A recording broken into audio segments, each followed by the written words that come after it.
Descubre qué hay detrás de tu forma de comer y atrévete a vivir la vida que se te antoja. Esto es ¿De qué tiene hambre tu vida? Con Ana Arismendi.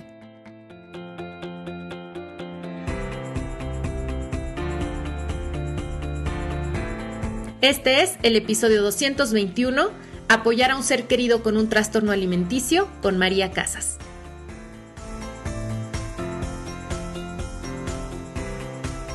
Hola comunidad, les doy la más cordial bienvenida a un episodio más del mejor podcast en español sobre psicología de la alimentación. Yo soy Ana Arismendi, psicóloga y psicoterapeuta especialista en esta fascinante disciplina que estudia la manera en que nuestros pensamientos, emociones, nuestro sistema nervioso, nuestras relaciones, nuestra cultura y las experiencias de nuestra vida influyen en la manera en que comemos y cómo nos relacionamos con nuestro cuerpo. Hoy, 24 de febrero, inicia la semana de concientización sobre los trastornos de la conducta alimentaria promovida por la National Eating Disorders Association de Estados Unidos.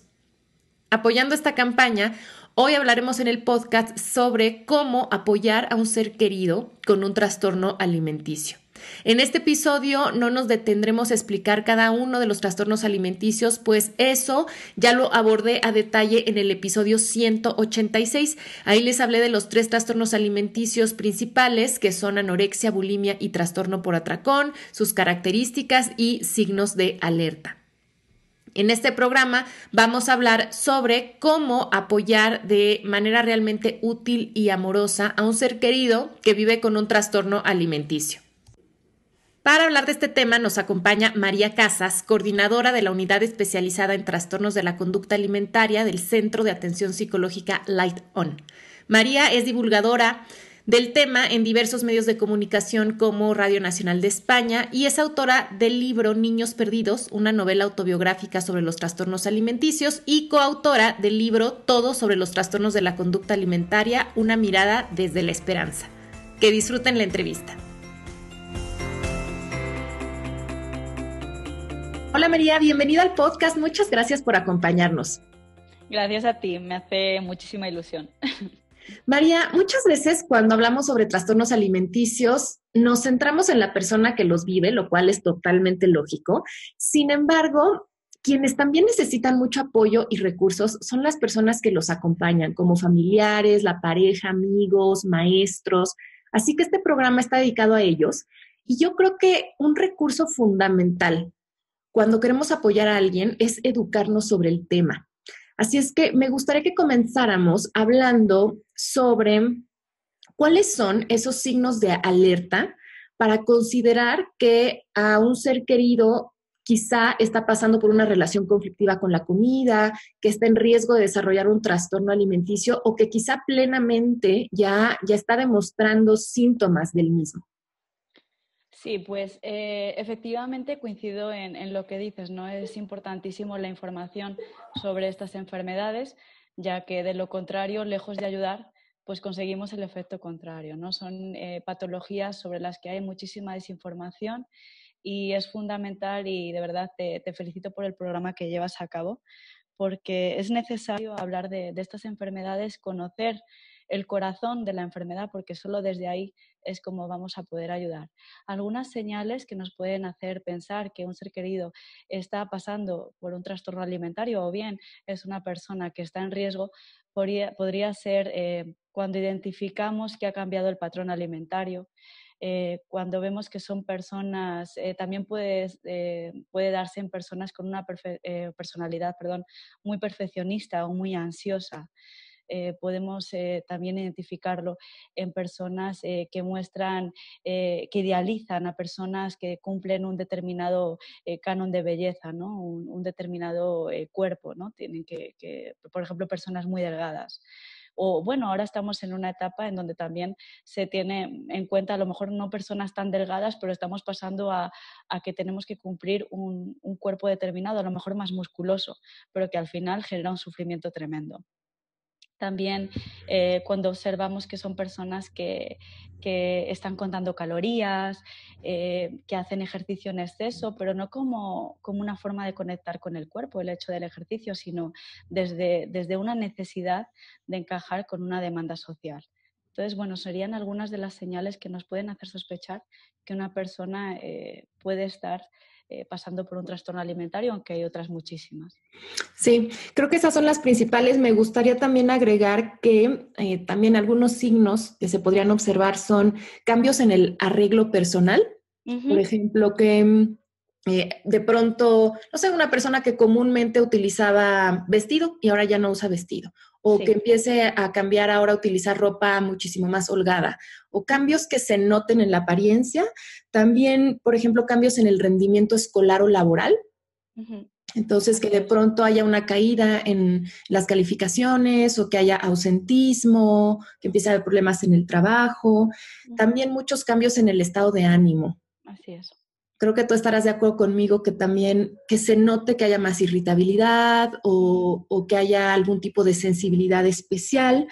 Creo que también un signo de alerta podría ser cuando las personas empiezan a aislar y o Ujú. a dejar de hacer las cosas que disfrutaban. Por ejemplo, yo disfrutaba ir a clases de baile y lo dejo de hacer, o disfrutaba estar con mis amigos y ahora salgo poco y estoy mucho en casa. Entonces, digo todos estos porque creo que a veces cuando pensamos en trastornos de la conducta alimentaria, pues nos centramos mucho en que haya cambios en los hábitos alimenticios o cambios Sí. en el cuerpo físico, pero hay muchas otras cosas alrededor que cambian y Ujú. que nos pueden estar hablando de que algo está pasando. Sí, de hecho, los trastornos alimentarios, yo siempre digo que, bueno, se llaman así, pero en realidad es lo que menos tiene que ver con la alimentación. Hay, hay todo un mundo detrás del alimento en sí y del cuerpo, ¿no? Como una mala regulación emocional, intolerancia a la frustración, un miedo a la madurez, diferentes conflictos en la familia. Entonces, la manera de reflejar todo eso ante falta de herramientas es a través de la comida y del cuerpo. Y lamentablemente, ante la falta de información, muchas veces se deja en el olvido la detección precoz, que apuesta precisamente lo que estás diciendo, ¿no? Desde el lado emocional podemos ver, antes de llegar a una manifestación física como tal, si una persona está en riesgo de un trastorno alimentario. Uh-huh. Y sí me gustaría aquí enfatizar que uno de los mayores, yo creo que signos de alerta que sí tiene que ver con la alimentación y que desafortunadamente pasa desapercibido porque está muy normalizado, es hacer dieta. Ujú. Sí, totalmente. O sea, además vivimos en una sociedad donde todo el mundo hace dieta, hay un aplauso social y bueno, pues la dieta es el factor, vamos, es un factor de riesgo claro para un trastorno alimentario aunado a una insatisfacción corporal. Por supuesto, no todas las personas que hacen dieta van a acabar en un trastorno alimentario, pero bueno, no lo digo yo ni lo dices tú, no hay suficiente evidencia sobre esto, ¿no? Que la dieta sí es la puerta a un trastorno alimentario en una personalidad vulnerable. Así es. Ahora, ¿qué puede hacer un familiar si empieza a notar estos signos de alerta? O sea, ¿cómo dirías que sería, digamos, funcional actuar? Pues creo que lo más importante es dejarse guiar por profesionales de trastornos alimentarios. Si lo estamos sospechando, es acudir a profesionales que nos puedan guiar sobre cómo podemos acercarnos a esta persona que sospechamos que padece un trastorno alimentario. Creo que lo fundamental es desde el entendimiento. Ujú. Primero, entender que un trastorno alimentario es una enfermedad mental, a pesar de todo el estigma que, bueno, como en la mayoría de las enfermedades mentales hay, ¿no? Se suele creer que es por una elección. Una persona decide padecer un trastorno alimentario cuando no hay nada más lejos de la realidad, pero desde los medios de comunicación, y bueno, también lo digo porque, bueno, soy periodista, entonces han hecho un flaco favor, a la hora de hablar sobre estos temas, han ligado a la persona, a la enfermedad. Suelen decir una persona es anoréxica, es bulímica, ¿no? Entonces ya la están condenando, ya no hay forma de salir de ahí porque esa es tu identidad, eres anoréxica. Entonces creo que sería fundamental, que sería realmente importante acudir con profesionales para que les ayuden a entender, el primero, que es una enfermedad, que una persona no es anoréxica, por ejemplo, sino que padece anorexia. Entonces la terminología es muy importante para poder acercarte a esa persona que está sufriendo y que esa persona se sienta entendida y escuchada, porque la primera fase va a ser la negación. Entonces es súper importante que la persona que está pasando por esta problemática entienda o se sienta entendida por ese ser querido y vea que puede confiar en él. Sí, coincido totalmente y por eso lo decía al inicio del episodio. Creo que por donde hay que empezar como personas que acompañamos es educándonos. Entonces, para eso hay que acudir con profesionales de la salud, no solamente para comprender por lo que nuestro ser querido está pasando, pero también para comprendernos a nosotros mismos, porque creo que algo que ocurre mucho es que, sobre todo los familiares más cercanos, por ejemplo, los padres, empiezan a sentir como mucha culpa, ¿no? Como en qué fallé para que mi hijo o mi hija esté atravesando por esto, cómo no me di cuenta antes. Entonces, creo que también esta primera fase es poder comprender la enfermedad, comprender a la persona que vive con ella y comprender cómo me siento yo como familiar. Totalmente de acuerdo. Además, bueno, dentro de un trastorno alimentario es importantísimo brindar atención no solamente a la persona que padece la enfermedad en sí, sino también al entorno familiar.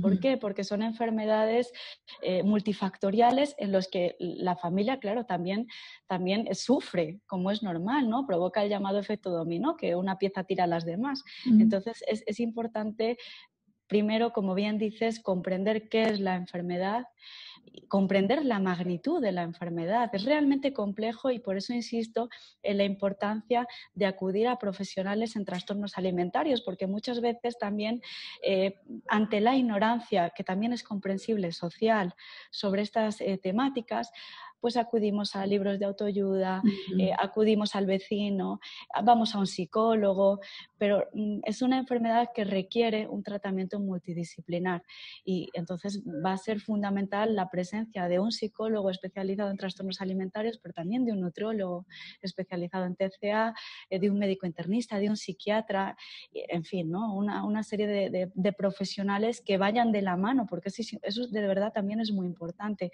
que todos vayan a una en lo que es la recuperación de esa persona en específico.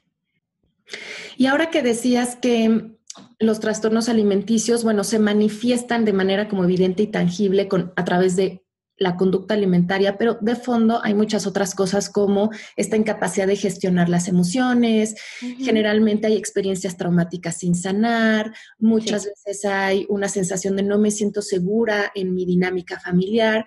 Entonces, creo que justo además de educarse sobre el tema, creo que los familiares también tienen que trabajar mucho en cómo ser más empáticos, como tú decías, y cómo darle lugar a esas emociones. Claro. Creo que un paso fundamental es que los familiares validen la experiencia de la persona que está viviendo con un trastorno alimentario, es decir, estar ahí presentes, escucharles, ¿cierto? Sí. Totalmente, sí, y escucharle sin distracciones y sin interrupciones, que es algo realmente difícil y por eso es importante también que se dejen guiar por profesionales para que puedan llegar a ese entrenamiento, ¿no?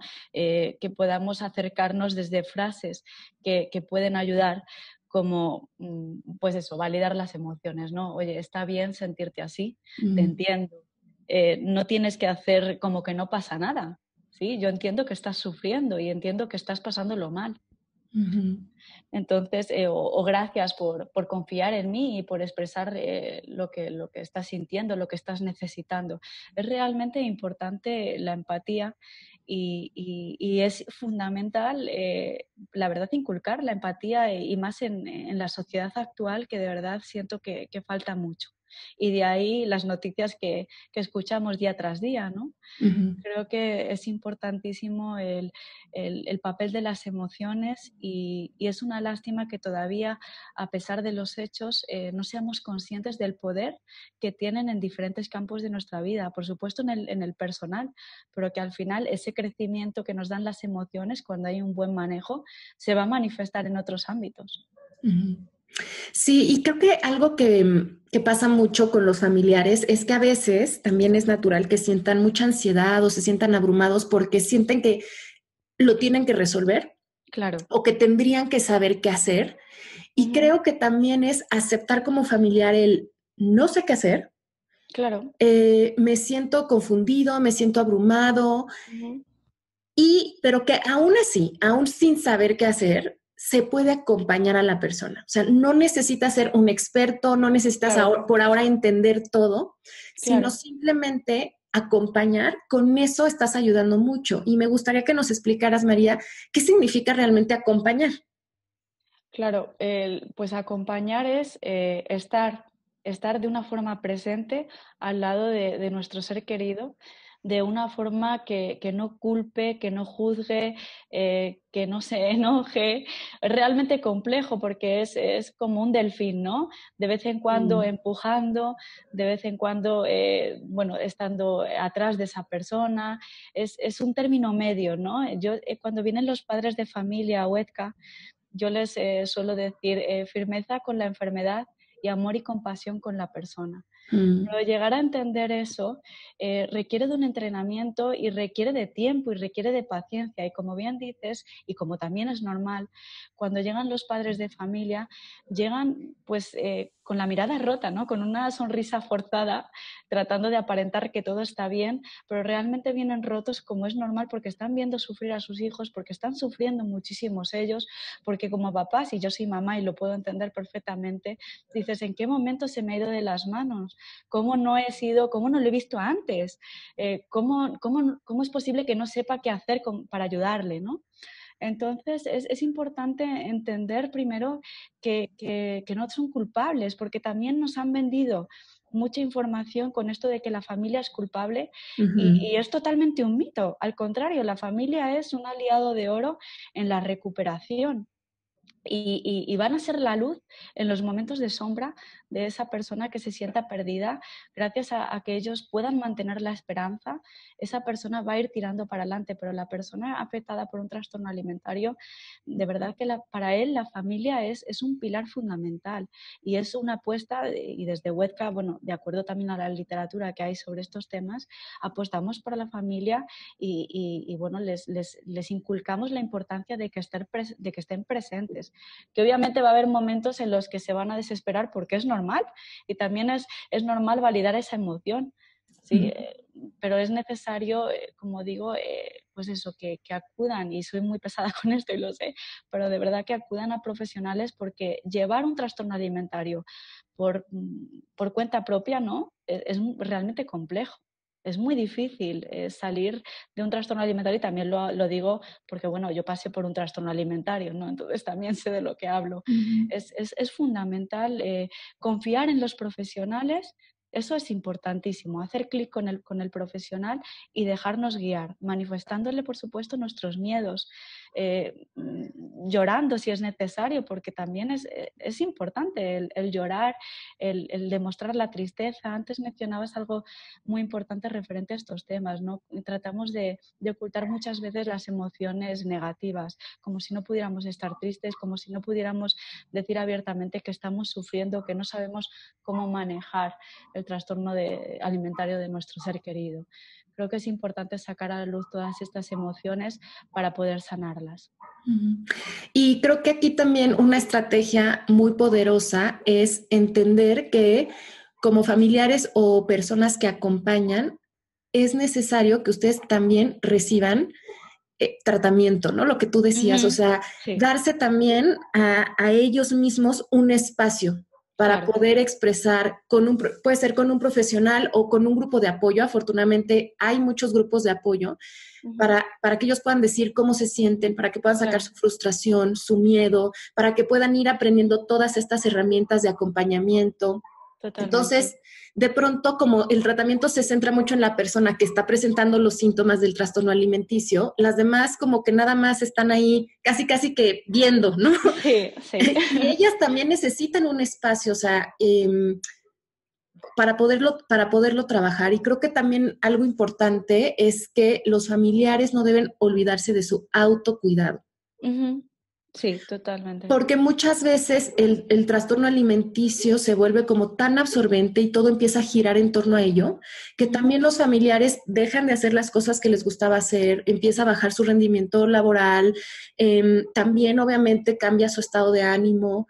Entonces, no olvidarse que ellos deben de autocuidarse desde lo básico, ¿no? Seguir comiendo bien, tratando de dormir lo mejor posible, no descuidar su apariencia y Ujú. también darse espacios para, hoy quiero irme al cine con mis amigas.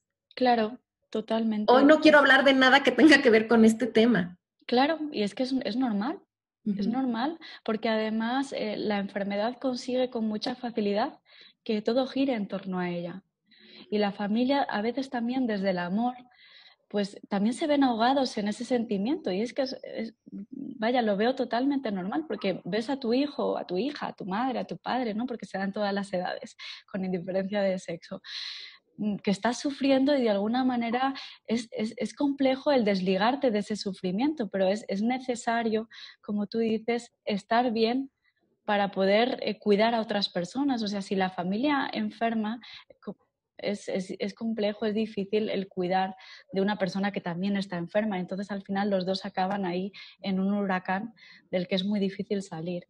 Como bien comentabas, es importante darse espacio, primero recibir información, después, pues efectivamente, delegar también responsabilidades y funciones, porque también suele suceder, sobre todo con las mamás, que se involucran tanto también por el vínculo materno que existe, ¿no? Entre madre e hija, que es como, aquí estoy yo y yo me encargo de todo, y estoy para ti y estoy por ti, y me involucro tanto que no hay nada más, ya no hay nada más que la enfermedad, y de alguna manera las dos vivimos por y para la enfermedad. Claro, luego al final son enfermedades que se van haciendo crónicas también. Entonces es importantísimo, como bien decías, el desligarse también de la enfermedad, el desligar a la persona de la enfermedad, que esto también es realmente difícil, ¿no? El ver qué hay más allá de los síntomas, cuándo está hablando mi hijo o mi hija y cuándo está hablando de la enfermedad, también para no tomarme tan a pecho las contestaciones o las actuaciones que se están manifestando. Y para ver todo eso, como decía en un inicio, es que es realmente complejo un trastorno alimentario. Para poder visualizar todo eso, todo ese rompecabezas, es necesario la ayuda de los profesionales. Les explicamos lo que están viviendo sus hijos, cuáles son, cuál es la forma de poder acompañarles, pues partiendo del concepto, ¿no? De qué es un trastorno alimentario, porque realmente sí vienen con mucha confusión sobre este tema, con mucho miedo y necesitan ese espacio donde liberar esa angustia, porque definitivamente están sufriendo como sus hijos a otro nivel, pero es importantísimo validar también el dolor de la familia, el sufrimiento y hacerlo presente. Antes, hace ya muchos años, se tenía un poquito menos en cuenta a la familia, a los hermanos, pero con el paso de los años, bueno, pues los profesionales nos hemos ido dando cuenta de la importancia, ¿no? de tenerles muy presentes, porque además es una enfermedad que en una personalidad vulnerable puede manifestarse no solamente en un hijo, sino en varios. Ujú, ujú. Y me encanta lo que has mencionado. Qué diferente es conceptualizar desde los profesionales, pero también compartir esa visión a los familiares y a la persona con el trastorno alimenticio, que la familia no es culpable y Claro. transformar esa culpa natural que pueden sentir Ujú. en responsabilidad. Y Así es. decir, ok, esto nos está ocurriendo, es nuestra realidad como familia, y en vez de como bloquearnos en este pensamiento de cómo fallé, la culpa, etcétera, es más bien potencializar el somos una familia y qué podemos hacer para ayudar y tomar responsabilidad y cartas en el asunto. Claro, sí, porque definitivamente, porque es que si no caen en el victimismo, ¿no? Ujú. Pues es que la culpa es mía, yo todo lo he hecho mal, como no estuve presente, eh, soy una mala madre o soy un mal padre o soy un mal hermano, ¿no? Ujú. Entonces, que este tipo de expresiones, claro que son válidas, porque es lo primero que nos llega y nos ha pasado, bueno, en mi propia familia, ¿no? Es lo primero, ¿qué he hecho mal? ¿Por qué a mí? Ujú. Por qué esta enfermedad? ¿Qué es esta enfermedad? No entiendo nada. Ujú. ¿No? Entonces, es totalmente normal y hay que validarlo, porque solo así desde una escucha activa es como podemos, como bien dices, transformar esa culpa en responsabilidades y decir, bueno, lejos de culpas, es una enfermedad, sí, ha llegado, sí, por infinidad de causas. Entonces, bueno, lo que nosotros como familia podamos haber hecho es una gota en un océano. Uh-huh. Entonces, lejos de culpabilidades, vamos a ver qué podemos hacer, cómo podemos reaprender, porque detrás de un trastorno alimentario hay un aprendizaje maravilloso, Uh-huh. que cuando estás en las primeras fases de la enfermedad no lo alcanzas a ver. Después, conforme te vas acercando a la luz, a la recuperación, vas entendiendo la verdad, el regalo tan maravilloso que te ha dejado la enfermedad. Yo recuerdo cuando estaba enferma, que el doctor que a mí me atendía, que era el equipo del doctor Gonzalo Morandé en Madrid, él me decía, algún día vas a dar gracias. Y yo decía, ¿gracias de qué? No entiendo nada. Digo, ¿cómo que gracias? Estoy sufriendo muchísimo, ¿no? Pero definitivamente después estuve enferma 15 años y cuando salí de la enfermedad dije, de verdad, gracias. Y me ha dado un aprendizaje que alcanzo a ver la vida de una forma totalmente distinta, que estoy segura que no habría sido capaz de hacerlo si no hubiera pasado por esto. Obviamente no quiero decir que las personas tengan esto, ojalá nadie lo tenga, pero sí deja un aprendizaje y sí implica una forma de ver la vida totalmente distinta. Ahí es donde está el secreto de la enfermedad, a mi juicio. El entender que un trastorno alimentario no es el peso de la báscula, es el peso de la vida. Y alcanzar a entender esto es de verdad complicado. Por eso un trastorno alimentario también el tratamiento es lento, porque alcanzar a entender la magnitud de la enfermedad no es rápido. María, y ahora que nos compartes tu propia experiencia y Sí. ya con el pasar de los años, ¿a ti qué te hubiera gustado que esas personas cercanas a ti hubieran hecho o no hubieran hecho? ¿O qué es lo que hicieron que tú ahora sientes que te sirvió mucho? Pues en mi caso particular, yo solo puedo estar agradecida con mi familia, porque tuve la fortuna de tener a unos padres y a unas hermanas que desde el primer momento estuvieron ahí, a pesar del paso de los años, ¿sí? Aunque pudieran tener muchos momentos de altibajos, que los tuvieron, como es normal, pero nunca tiraron la toalla. Y fíjate que estuve más de una década enferma, como digo, es muy complicado, ¿no? Estar al pie del cañón. Yo fui un caso realmente muy difícil, con mucha sintomatología. Pasaban los años y no lograba ver la luz, entonces era muy cansado, ¿no? Parecía que nunca iba a salir de esto. Y sin embargo, tuve múltiples internamientos, llegué a estar en coma. O sea, fue un caso, la verdad, difícil. Y sin embargo, pues mi familia siempre estuvo ahí, siempre, muy pendientes de que no faltase a ninguna sesión, a pesar de que yo durante las primeras fases y durante muchos años hubo una negación absoluta. Y ellos estaban ahí y me decían, no, vas porque vas, o sea, no es pregunta, no te estoy preguntando, vas a ir. ¿Sí?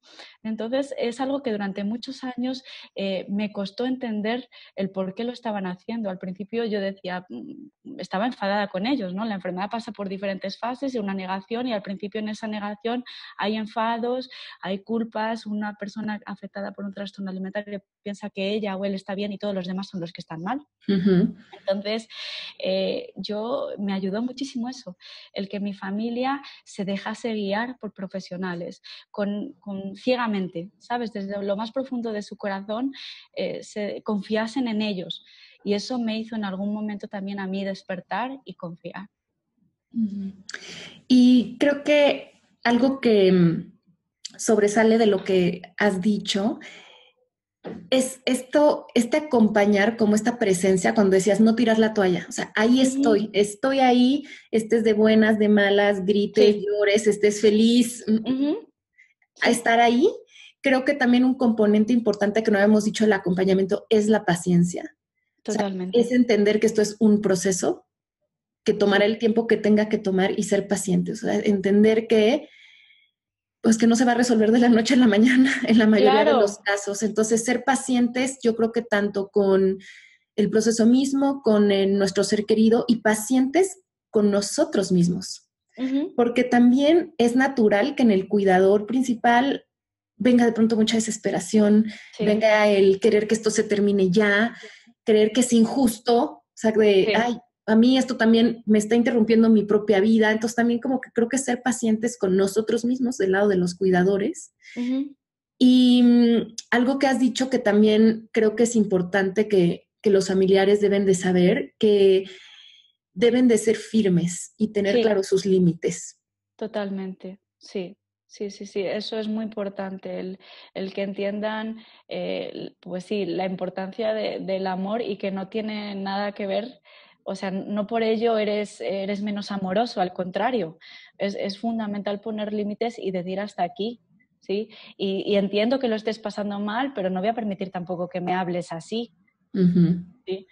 Entonces, es fundamental eso, desligar a la persona de la enfermedad, entender qué es lo que está pasando, entender la importancia de poner límites, porque también, qué bien que lo mencionas, pues bueno, a ti también te habrá pasado, ¿no? Nos encontramos con muchas familias que por tal de que no se monte un tremendo caos, ¿no? Pues mejor le dejan hacer a la enfermedad, que no a la persona, es la enfermedad la que está hablando.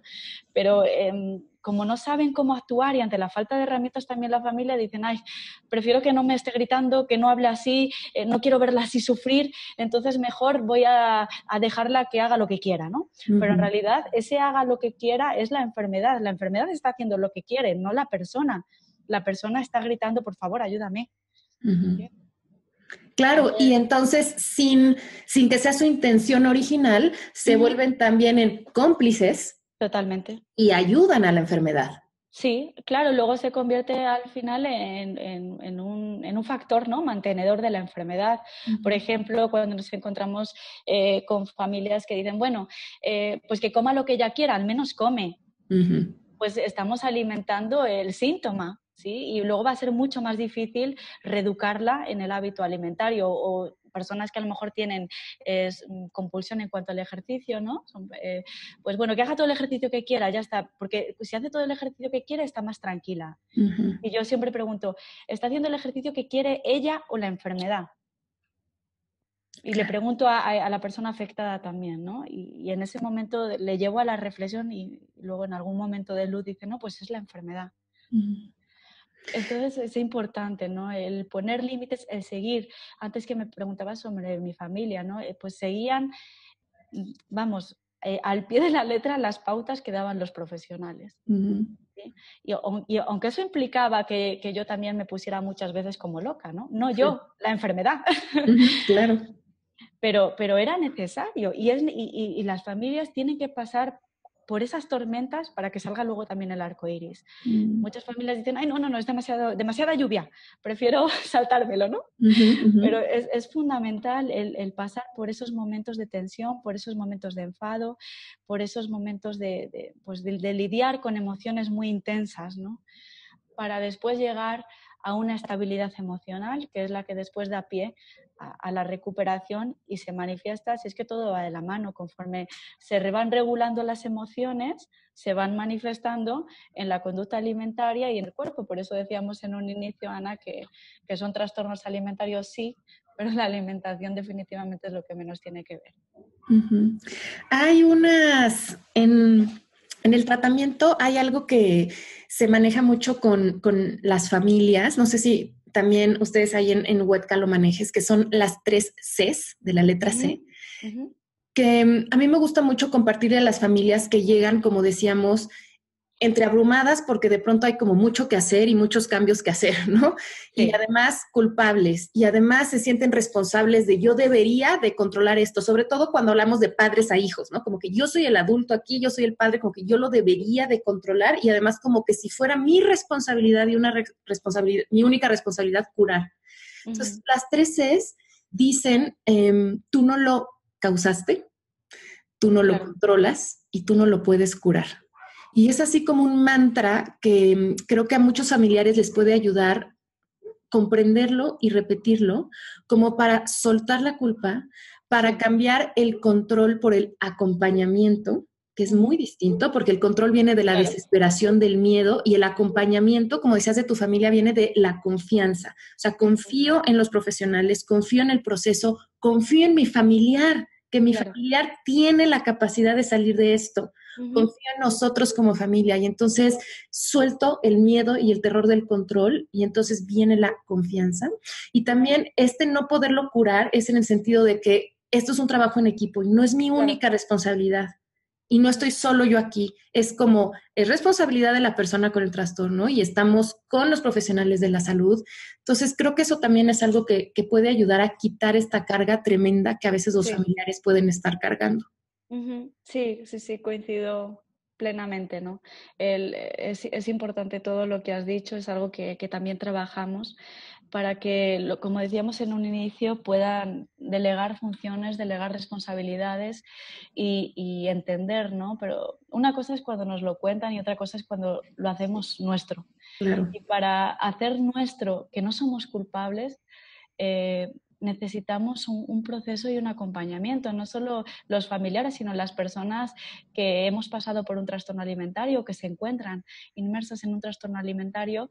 El entender que no son culpables requieren de una atención especializada para poderles manejar esa culpa y, como bien decías, transformarla en responsabilidad. Llega un momento que gracias a ese trabajo, gracias al acompañamiento de la familia, logras entender eso. Es una enfermedad que ha llegado por multitud de causas, es una enfermedad biopsicosocial que nos ha tocado, que ha tocado en esta familia por una serie de situaciones junto a otras muchísimas. Entonces, bueno, ¿ahora qué puedo hacer? ¿Cómo puedo cambiar? Y el cambio también produce muchísimo miedo, porque cuando estás en un trastorno alimentario llega a convertirse en tu identidad. Es un refugio, es un lugar donde te has metido sin querer, de una forma inconsciente, y ahora no sabes cómo salir, pero es lo único que conoces, entonces da mucho miedo, porque es algo así como, ¿y si salgo de esto, quién voy a ser? ¿Qué soy yo sin la enfermedad? A mí con frecuencia en los grupos o a los pacientes les suelo poner como ejemplo el libro de Alicia en el País de las Maravillas, porque lo ligo mucho con un trastorno alimentario, ¿no? Cuando Alicia cae en la madriguera es como si cayese a lo más profundo de su existencia. Entonces, les trato de explicar esto, ¿no? Cuando me dicen, es que ya no sé quién soy, y les digo, como Alicia, ¿no? Que se hace grande, se hace pequeña, y llega un momento que dice, he cambiado tantas veces que ahora no sé quién soy, o sé quién era ayer, pero ahora no sé. Entonces, el entender, como decíamos desde un inicio del programa, un trastorno alimentario desde el corazón, el dejar a un lado los síntomas, el navegar en la raíz, es sumamente importante y también por eso es importante que haya profesionales especializados en trastornos alimentarios en todos los ámbitos, no solamente en la salud mental, sino también desde la educación. Los profesores, por ejemplo, no saben qué es un trastorno alimentario y cuando lo detectan muchas veces ya es demasiado tarde.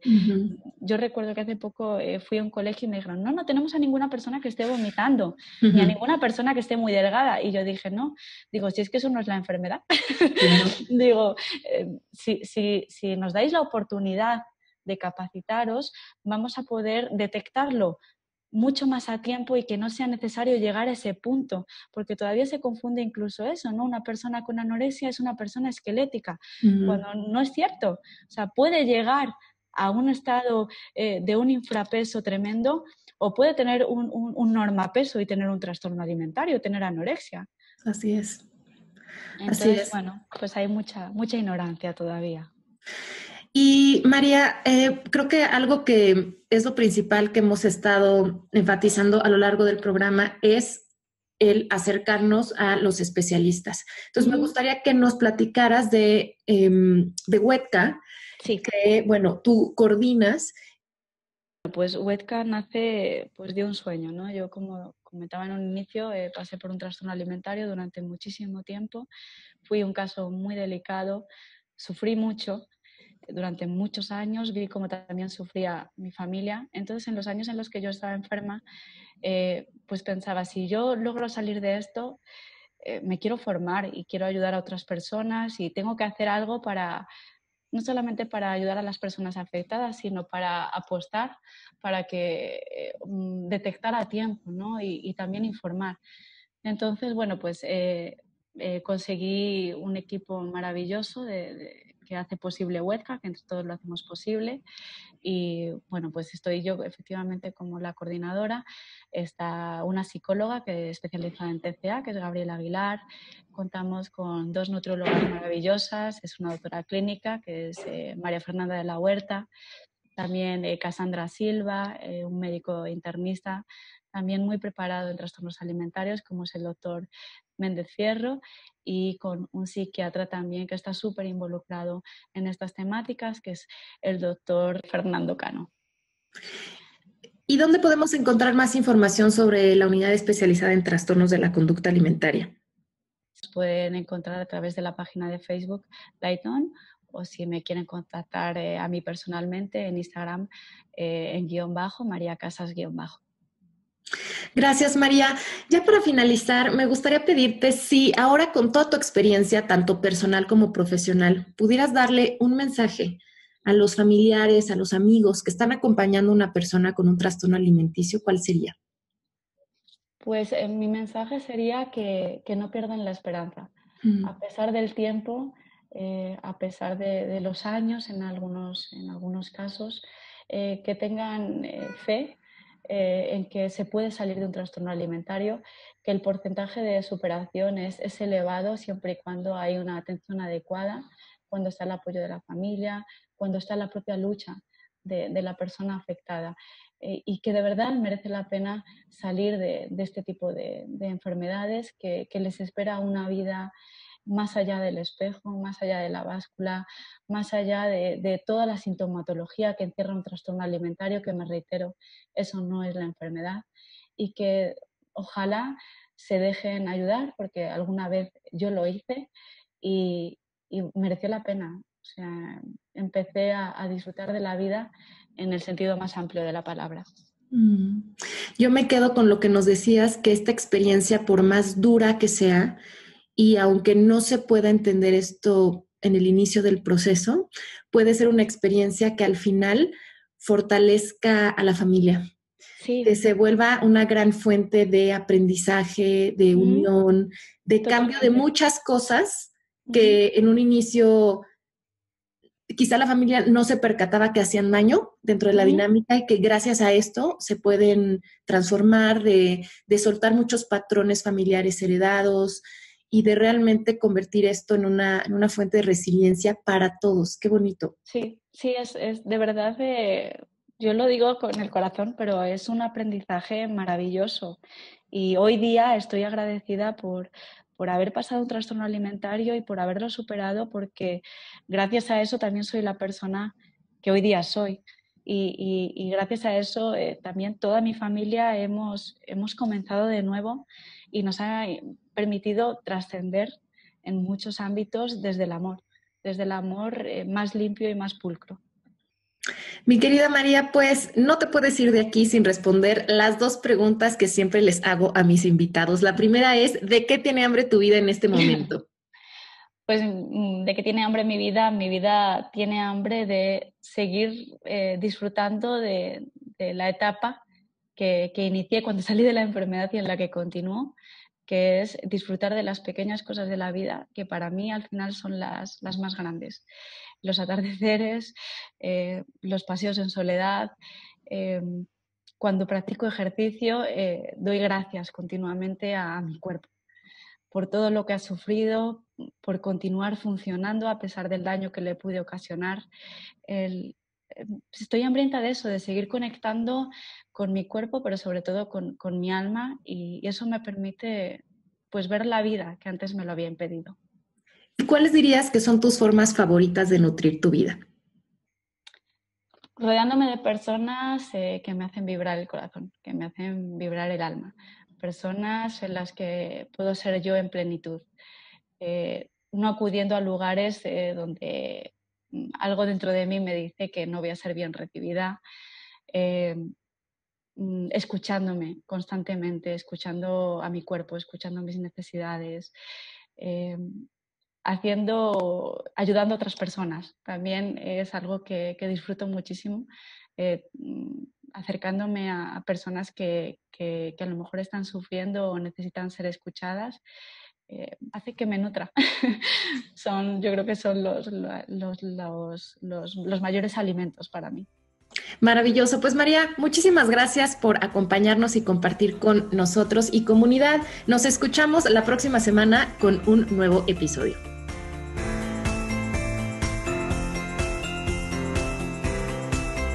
Esto fue ¿De qué tiene hambre tu vida? Con Ana Arismendi.